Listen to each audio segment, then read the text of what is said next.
እጅግ በጣም ብዙ የመናፍስት ድፍረቶች ያሉት ሂደት ነው። በዚህ አይነት አካሄድ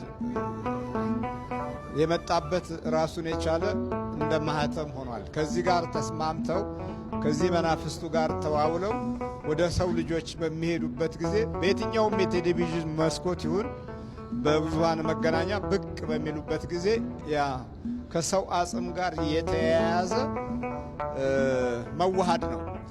እነዚህ በትልቅነት ሁኔታ ውስጥ ያሉ ሰዎች ከሰው አጽም ጋር ነው የተያያዘው፣ ከሰው ህልውና ጋር ከሰው አካል ጋር ነው እና ለመናፍስቱ ጥንካሬ ማግኘት ብርቱ ኃይል እንዲሆን የሚጠቀሙበት አንዱ ይሄንን ነው እና ስከል ኤንድ ቦን ብለው ነው የመጡት። አሁን ዓለም አቀፍ ይዘት አለው። በለጸጉ በሚባሉ ሀገሮች በአብዛኛው የዚህ መንፈስ አባሎች ናቸው። የቅኝ አገዛዙ ስልት ምንም ይሁን ምንም አካላዊ አይደለም። አሁን የመናፍስት ነው። በመናፍስት ቅኝ ለመግዛት ይጠቀሙበታል እና ልክ የዚህ መስዋዕትን ተካፍለው ብቅ በሚሉበት ጊዜ በማንኛውም ቃላት በሚያስተላልፉበት ጊዜ በአንተ አእምሮና ልቦና ውስጥ አዚም ይረጩብሃል። አንድ ጊዜ ነው በቃ።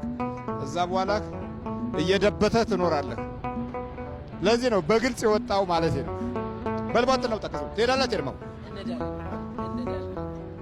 እስቲ አሁን እንደዚህ የሙታን መንፈስ